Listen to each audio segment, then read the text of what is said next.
What's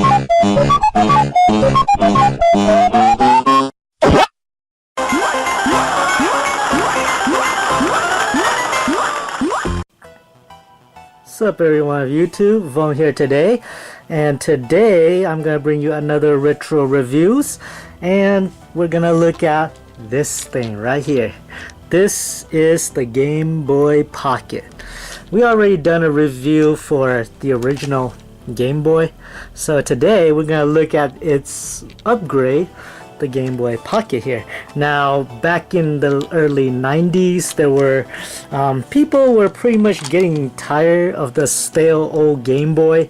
It's been like almost maybe 6 to 7 years after, maybe around 6 or 7 years after the original Game Boy launch. People were pretty much getting tired of the old pixel graphics with the non-color displays and all that. So Nintendo's pretty much does not want to upgrade the Game Boy just yet, considering the fact that they still have a market in the portable scenes, and a lot of their focus was on console at the time. But they do still have development team developing on the next major handheld upgrades. However, their handheld upgrade wasn't ready, or to that matter, they're still researching into making a more advanced system without it being too expensive compared to stuff like the Game Gear and the Turbo Express and Lynx and all that stuff. So they still want people to play Game Boys, but they do know that people are getting tired of the pixel graphics. So pixel graphics, they're planning to get rid of this, but still wanting people to play on Game Boy. So what they do is they take what's best about this, get rid of the feature that people don't like about, and reinvent it to this now. So the Game Boy Pocket here is the answer to a lot of people want in a handheld.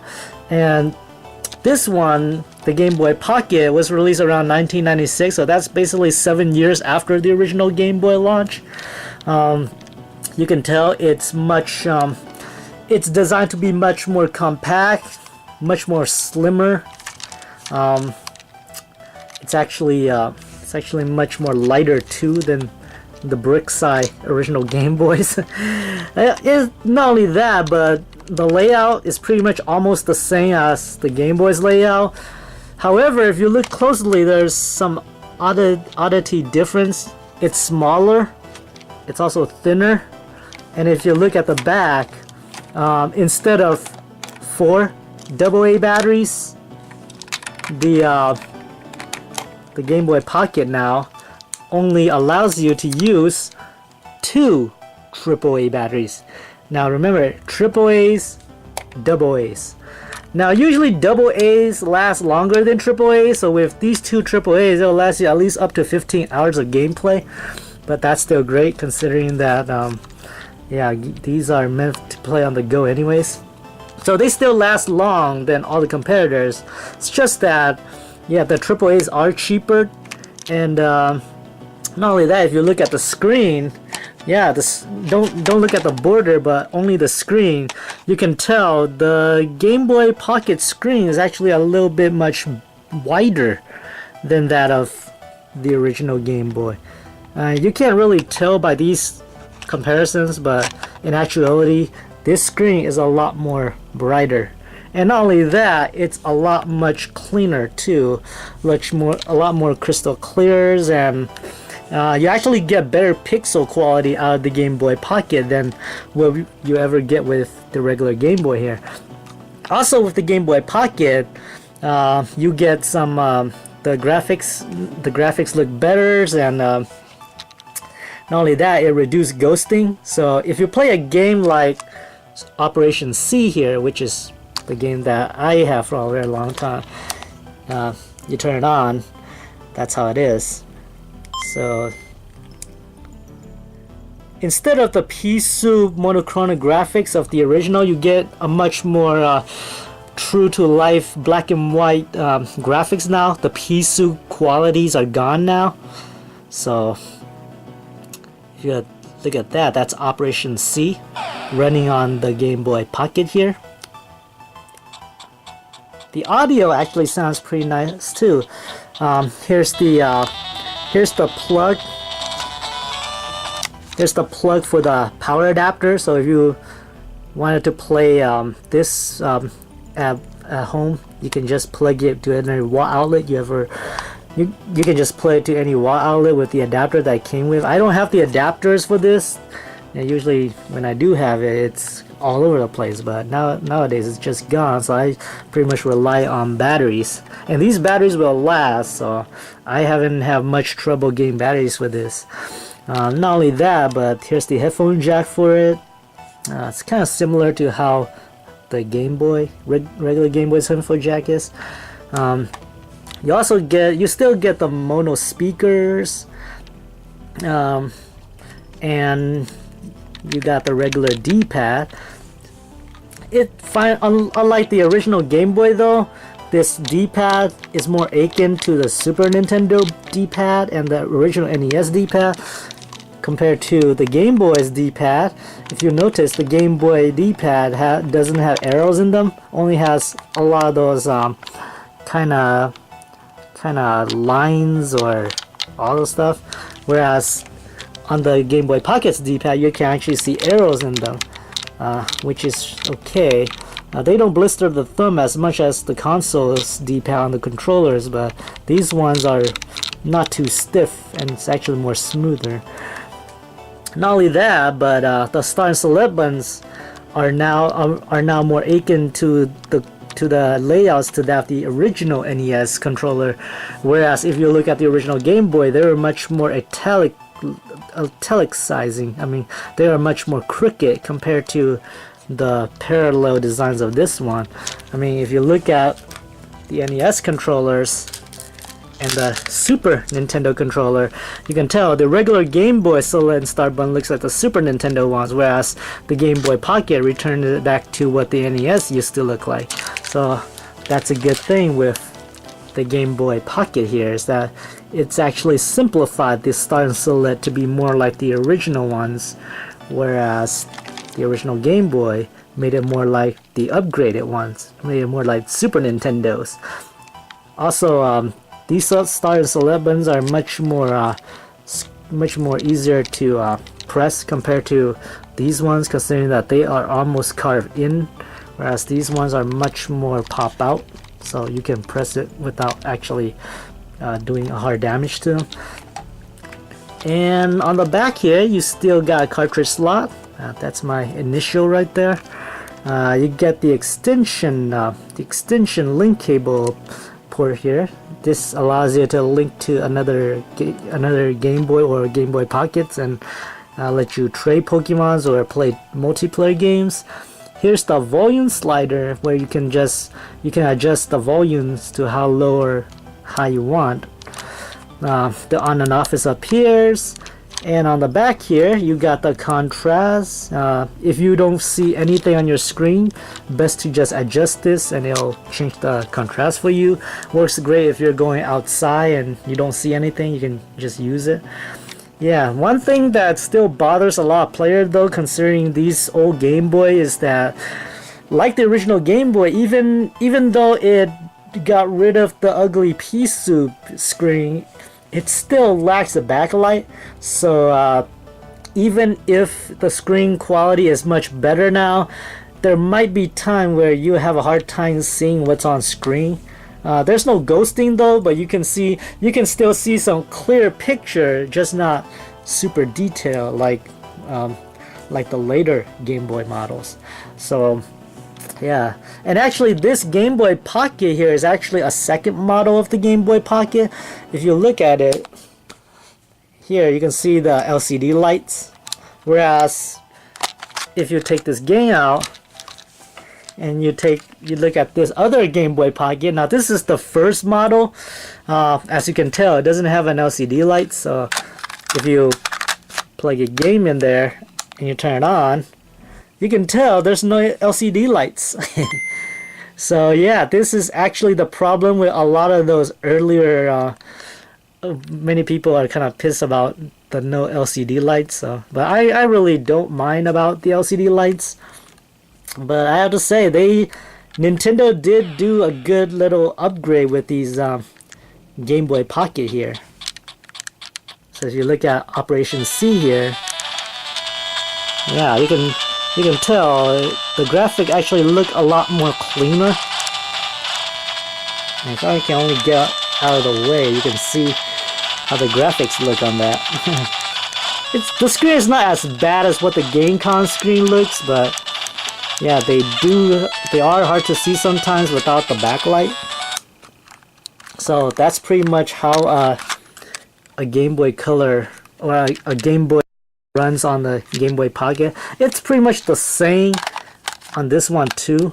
I mean, they did a little bit improvement of the screen, but it's still there. And the way they load the game is a little bit kind of slow too sometimes. As you can tell, I've been playing this one a lot, so there's actually a dent in the screen there. But Operation C, it's still my favorite game on the Game Boy.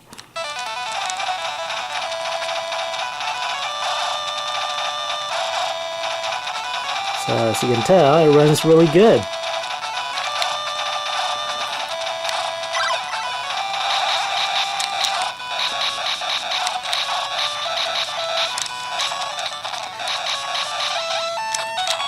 Yeah, so that's Operation C playing on this Game Boy Pocket here. Now, Operation C is a very fun game, but let's try these other games that came with that we're gonna use for the Game Boy Pocket. So this is Tetris. This is a launch title for the Game Boy. So these will work on the Game Boy Pocket as well. So if you look at this, look at that nice red LCD screen there. But if you shake it too much sometimes, it'll just freeze. And that's the thing with these old games here, is that most of the time they'll just freeze like that. This time it should work. And Tetris is still one of the most addicting puzzle games ever on the Game Boy too. So if you look at it, yeah, so that's pretty much how Tetris will run here.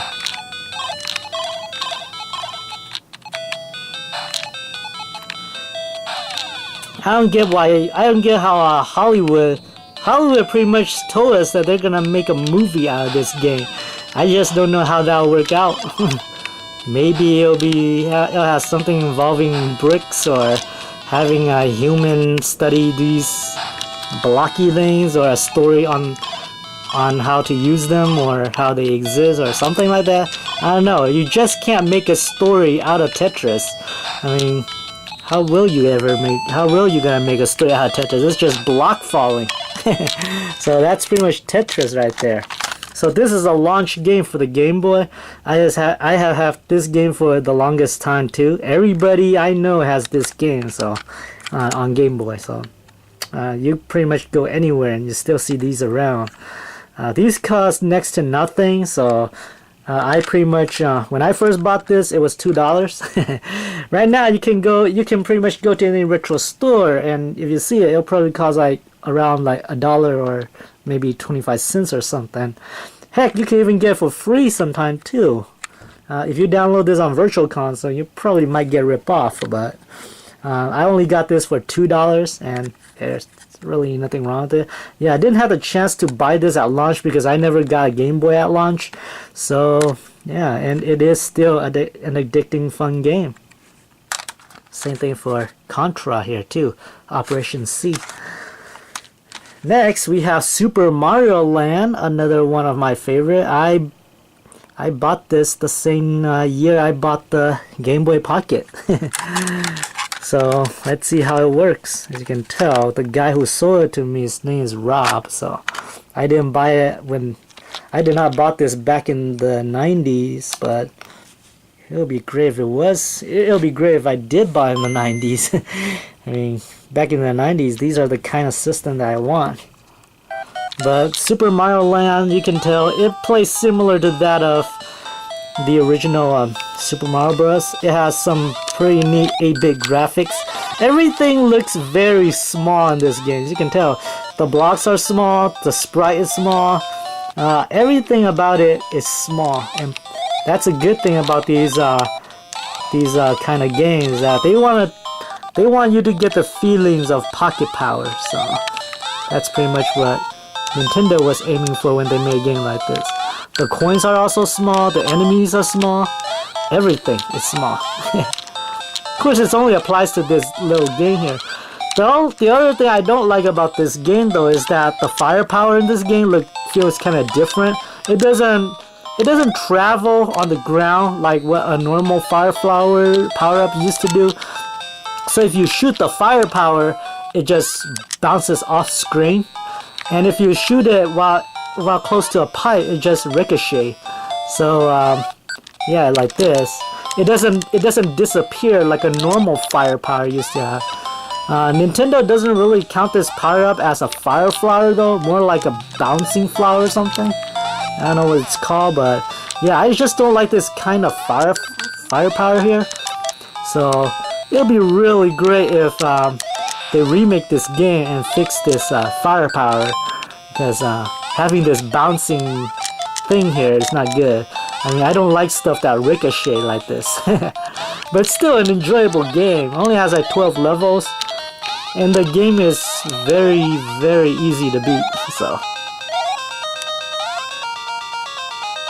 but it's a good time killer too. So if you have time to play on the bus or something, you can feel free to get the game. Like Tetris, this one costs next to nothing too. It usually goes around for $2 to $8, so if you could find it, you'll have some good time with it. It's a very different Mario game, that's all. It's not made by Miyamoto. So here we have Donkey Kong. As we look at it, yeah, it's a Nintendo Player's Choice version. Not only that, it's also a different Game Boy game. It's a Super Game Boy cartridge rather than what these games are. These are actually just Game Boy games, but this one is a Super Game Boy cartridge, meaning that if you play this on a Super Game Boy, you get some cool contents with it.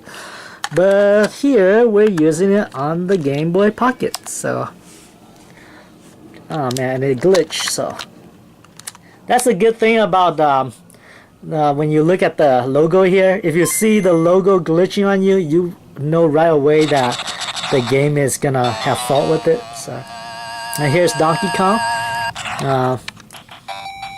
If you look at it, it looks pretty good.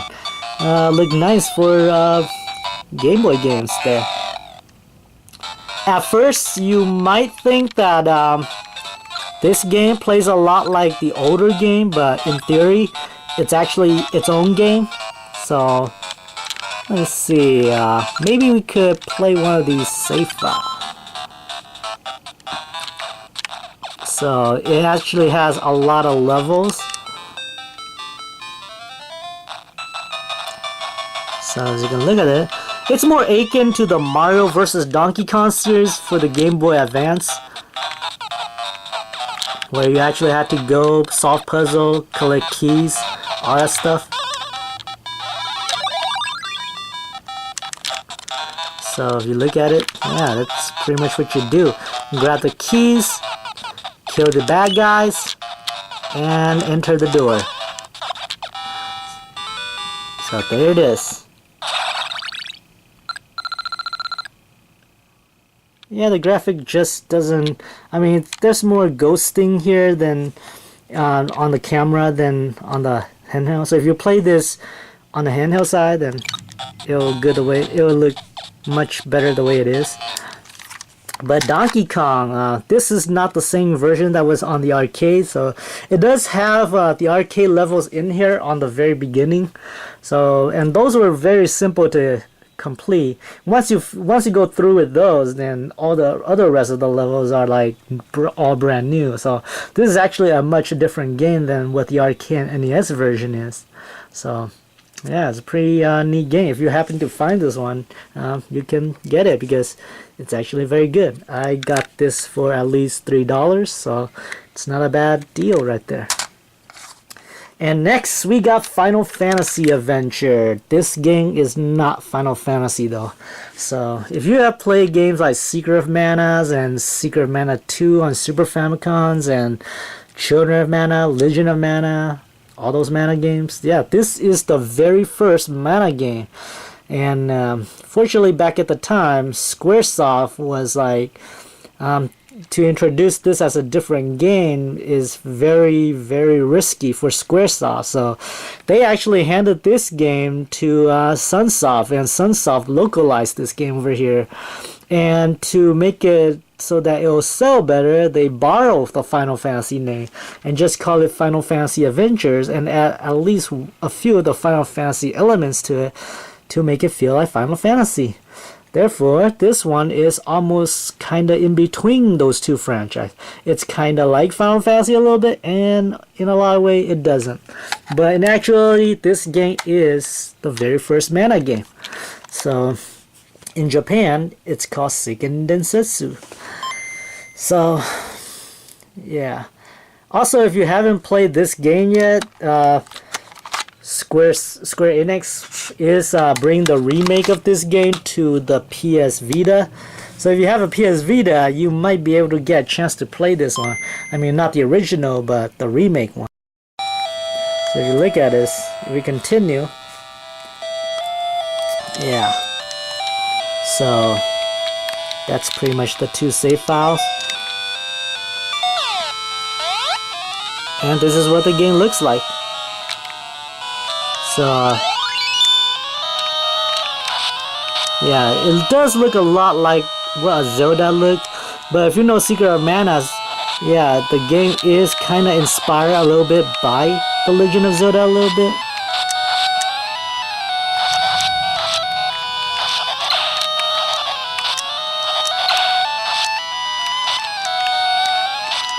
So here you can just go slash and hack your way through a lot of these mazes.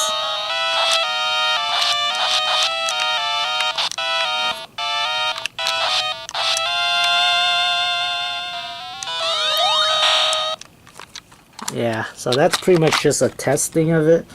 That's somebody's save file, so fortunately I haven't really got that far into this game yet. But I did beat the remake of this game though on the Game Boy Advance, the Sword of Mana one. To think that this game has two remakes is kind of good because I never knew that this game was that popular. But seeing that it's the very first one, maybe it is. I just hope that they remake the second one too because that one was awesome.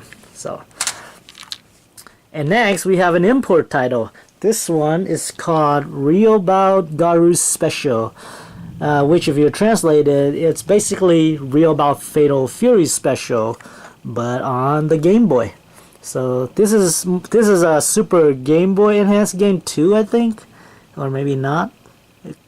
Maybe it's not, but it's an import title, and it will also work on the Game Boy Pocket. So if you turn it on, it looks like this. If you look at it, it's glitchy, but it'll work on this Game Boy with no problem. Sometimes when you press select, I get something on with the game too, but right now it's good the way it is. So if you look at it, yeah, it's a fighting game similar to that of Street Fighter and all those. Got 12 selectable characters here. So my favorite is Kim Cap-1, and you also get to choose an opponent. Now that's something that I love about the Fatal Fury games, is that you get to choose an opponent to start out with, whereas in games like Street Fighter and Mortal Kombat you don't get to do that. You actually get to jump to ladders with any random opponents, whereas on Fatal Fury, you can choose whoever you want to fight first. You just can't choose the boss, that is. And this game is very, very fun to play, especially if you need to play it as a time killer.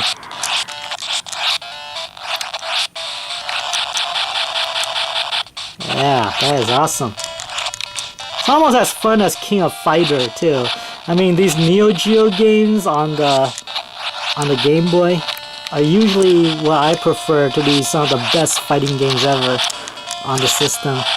I even recommend these over many of the Mortal Kombat and Street Fighter games that was also on the Game Boy, because as much as I like Street Fighter and Mortal Kombat, these Neo Geo SNK games makes those look like looks like nothing.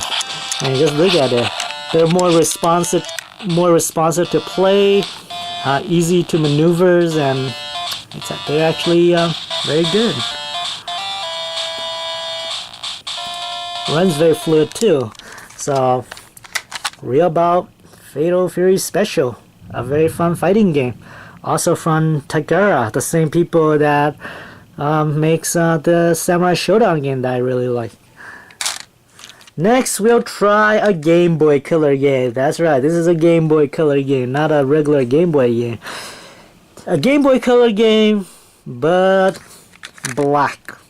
If you ever find a Game Boy Color game that looks like this, that has like a black cartridge, that means that this Game Boy Color game will also work with regular Game Boy system like the Pocket here too.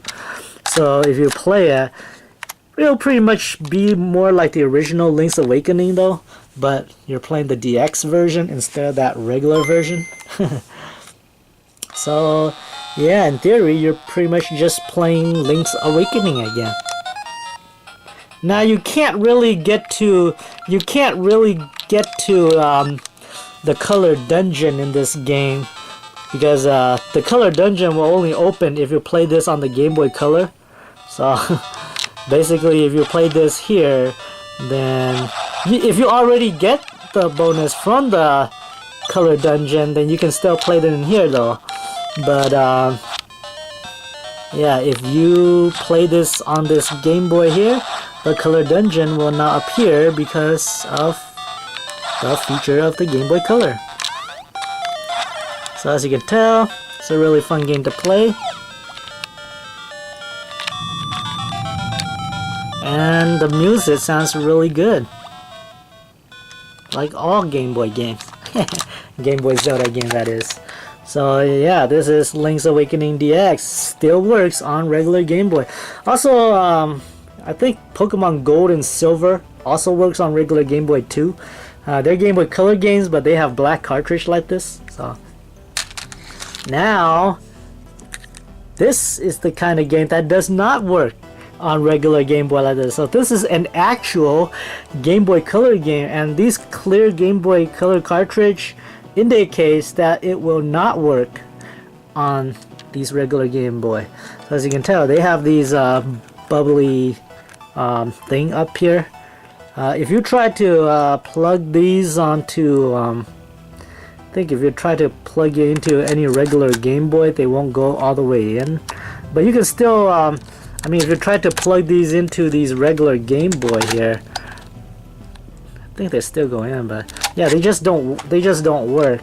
If you attempt to play them on the Game Boy Pocket though, they'll load, but they'll give you a message telling you why they won't work. So yeah, if you look at it, Duke actually tells us, hey dude, this game can only be played on the Game Boy Color. You can't see that because it's actually dark, but that's pretty much what it said. You can only play on the Game Boy Color, which means you need this guy. Yeah, so enable to play Duke Nukem, you need this system, which I also happen to have. And that's a good thing about having every single Game Boy.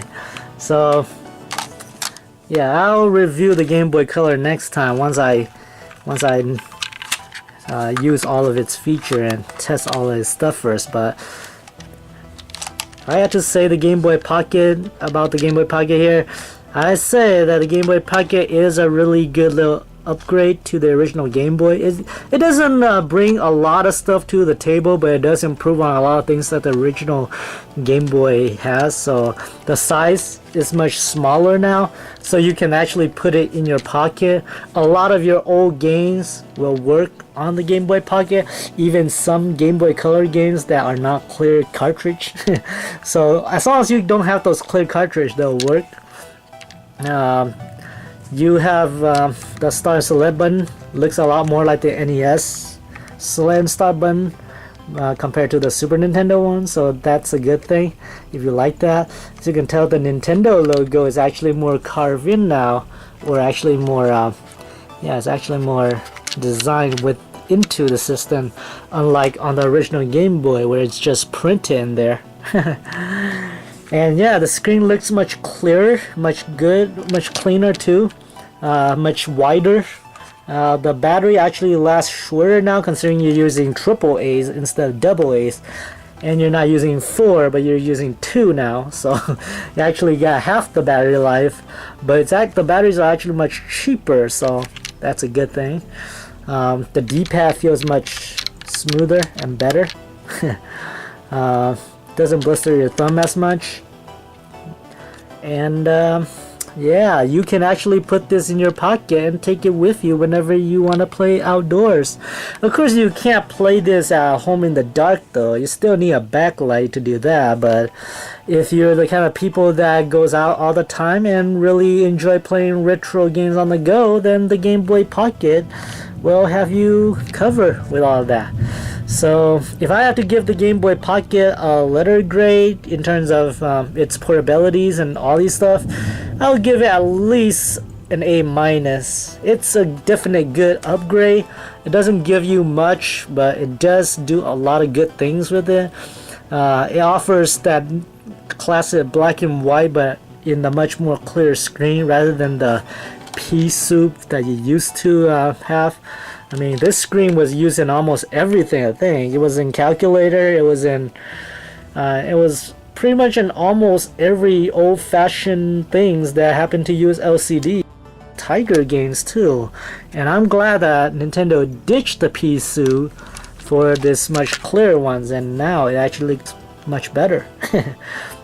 Fortunately, when it jumps to the Game Boy Color, maybe it'll. Yeah, if you can tell, the screen kind of takes a little bit downgrade in size with the Game Boy Color, but at least you get color. But we'll talk about this next time once I get to the review for this. Right now though, yeah, this is not a bad handheld. It's actually an A- system to me. It lasts a good amount of time for your pleasures, and you can pretty much play almost every one of your retro classic Game Boy games on this with no problem. So for the Game Boy Pocket, it's actually a good little handheld. I'm Voan, and thank you for watching.